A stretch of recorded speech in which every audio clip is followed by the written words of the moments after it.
Somos estudiantes de la Universidad Santiago de Cali, Colombia, de quinto semestre de formación de empresarios. Nuestro grupo está conformado por Lina Juliet Burgarín, Paula Cuellar, Xiomara Paneso y quien les habla, María Nazaret Vargas. El tema de exposición son las reformas fiscales desde el año 1800, el producto agregado, sector externo y la producción agropecuaria. Por comprensión, vamos a explicar algunos conceptos, como por ejemplo, ¿qué es la reforma fiscal? La reforma fiscal es una rama de la política económica que configura el presupuesto del Estado y sus componentes, el gasto público y los impuestos, como variable de control para asegurar y mantener la estabilidad económica, amortiguando los ciclos económicos y contribuyendo a mantener una economía creciente de pleno empleo y sin inflación alta. Igualmente hicimos un análisis en cuáles son las épocas que vamos a tratar. La primera es la época del auge colonial entre 1765 y 1795.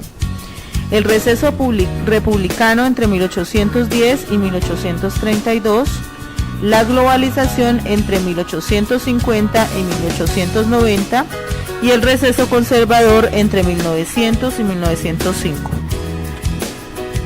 Gasto público. Los impuestos de 1800 más los diezmos sumaron el 11.6% del Producto Interno Bruto, o PIB. Cifra bastante alta para los patrones premodernos. Parte de estos recursos fueron destinados en la defensa de Cartagena, en los sueldos de la burocracia española y criolla. Para poder entender, explicaremos qué es Producto Interno Bruto. El Producto Interno Bruto, o PIB, se calcula por tres métodos: el método del gasto público, el método de ingresos o el método de valor agregado. La fórmula para hallar el PIB es igual a valor bruto de producción más el consumo interno. Con el PIB se demuestra el crecimiento económico, es decir, cómo se encuentra la gente materialmente.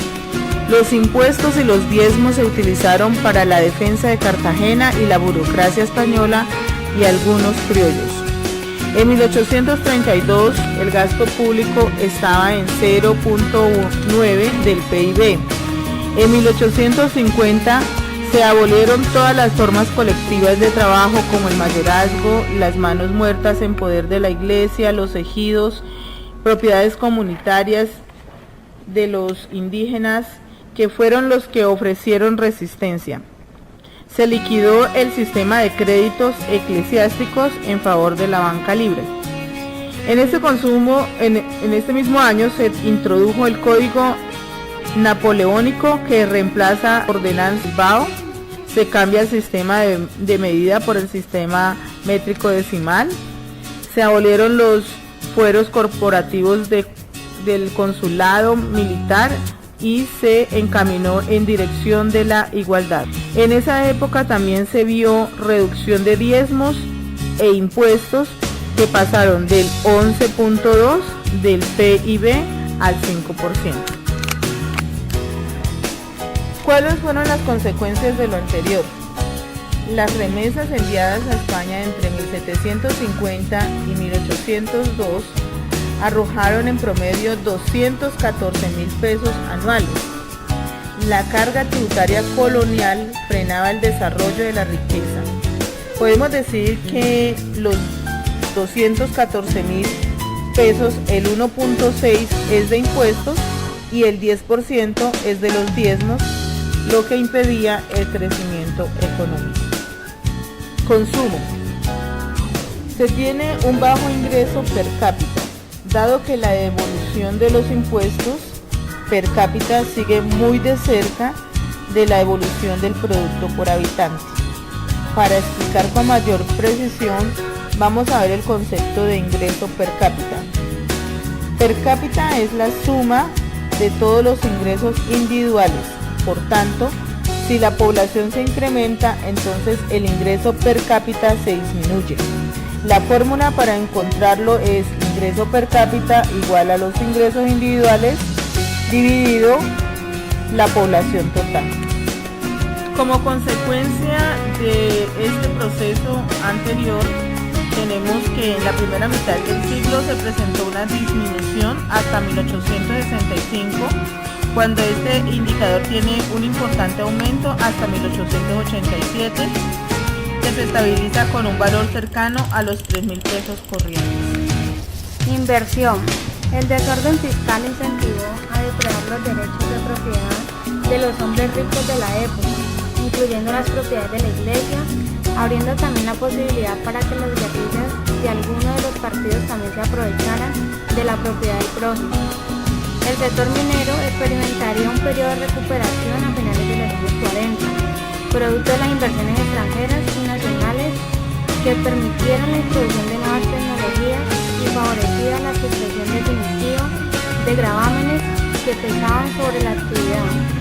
Estas épocas van desde los impuestos y diezmos muy altos hasta el no cobro del mismo, lo que nos demuestra un gran desorden político donde no existían instituciones que organizaran el presupuesto del país, el gasto público.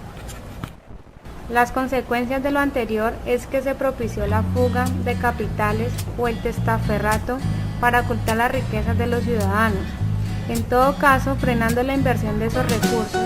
Sin haber existido un medio que garantizara su protección, se concentra así la prosa en la región de Antioquia. Exportación. Frente a la propensión política de liberalizar el comercio exterior, las condiciones fiscales de la República llevaron a que se mantuviera una carga impositiva sobre las exportaciones e importaciones. También hubo un importante desarrollo exportador que se inicia a mediados del siglo XIX, que se desarrolla en un esquema proteccionista que no necesariamente obedece a las posturas ideológicas del gobierno. En este siglo, el principal producto de exportación era el oro. Si hacemos comparación con este periodo colonial y la actualidad, no variamos en mucho, ya que sigue siendo el principal producto con el café de exportación. Ya en el año 1803 y 1850, la caída de exportación per cápita fue del 42%, pues no había sino oro para exportar, ya que el café y el cacao tuvieron una caída del precio. En cuanto al sector minero, atravesaba una recuperación a finales de los años 40, productos extranjeros y nacionales que permitieron nuevas tecnologías. Cuando los indígenas quedaron libres, se trasladaron a zonas de cultivo para ser arrendatarios y jornaleros, favoreciendo la agroexportación como el tabaco y el oro. El auge exportador tabaquera, quina, añil y algodón ganaban participación en las principales exportaciones colombianas, pero el gran desarrollo exportador llegó por el café, que alcanzó los 9 millones de pesos oro a finales del siglo y permitió la formación de la demanda interna. Esto fue gracias a las divisas de las exportaciones de cafeteras. Las consecuencias de lo anterior son las tarifas que fluctuaron entre el 20 y el 30% entre 1832 y 1870, año a partir del cual tienen un comportamiento tendencialmente creciente. Por otro lado, el transporte de la época tuvo como consecuencia que los empresarios velaran por los mercados externos. Esto permitió intercambios. En 1820, el gobierno buscó la navegación a vapor por el río Magdalena, lo cual generó el auge de las exportaciones de tabaco. Importación. A lo largo del siglo hay acceso a una variedad de productos importadores, como textiles, alimentos, bebidas, sal, productos científicos y bienes de capital. Todo esto contribuyó a riqueza nacional. Rafael Núñez y Miguel Samper estimaron que más de 1 millón de colombianos se vestían con productos de industrias tradicionales, lo que significa que abastecían un 30 y un 40% de las demandas nacionales. Ya para este entonces, las importaciones textileras estaban entre 4 y 5 millones anuales y a finales entre 7 y 8 millones. Era poco lo que se había estudiado de la producción agrícola, pues era la ganadería el sector dinámico. pues la existencia de ganado en 1850 eran 900.000 cabezas de ganado y para 1882 2.900.000, siendo Antioquia el mayor crecimiento ganadero. Otros sitios de rápida expansión fueron Magdalena, La Costa, Valle del Cauca, Cundinamarca y en los años 70 se expandió en Villavicencio y Ariari. Esto incrementó la demanda ganadera. La carne de res solo la consumían las personas de altos ingresos, mientras que la de cerdo la consumían los campesinos. Ya en 1890 la producción de carne de res aumentó debido a que los costos de producción eran muy bajos, pues el ganado solo consumía pasto de las tierras que monopolizaban los terratenientes. Las consecuencias a lo anterior es que contribuye a que la riqueza nacional sea más elevada en términos de consumo y de inversión, que haya mejor movimiento de productos en el país, así se beneficia la industria nacional.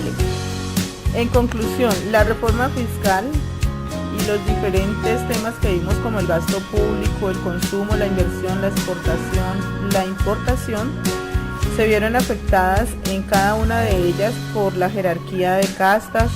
Había gran importancia porque esa era una barrera para llegar a la cúspide, por tanto la población disfrutaba de pocas libertades y el crecimiento económico era ineficiente, ya que Colombia no podía comercializar con los países de mayor crecimiento, como lo era Inglaterra, Estados Unidos, debido a los conflictos internos. Al quedar en libertad también los indígenas, viéndose en arrendatarios. Agroexportación que se inició a mediados del siglo XIX en comparación con los periodos coloniales. Su oferta exportadora no variaba, ya que el oro pues era el principal producto de exportación y más tarde lo fue el café, que es el primer producto que abre las puertas del país y a la industrialización. Como hemos podido ver a lo largo de toda esta exposición, podemos observar que nuestro país se encuentra sumido en el subdesarrollo porque la herencia de la corona española no tuvo muy definida el aspecto económico y que los gobernantes pasan de unos a otros y solamente se ha incrementado en cada uno de ellos su poderío y su tenencia a obtener mayor riqueza, monopolizando la economía y colocando en pro de sus empresas y negocios. Gracias por su atención.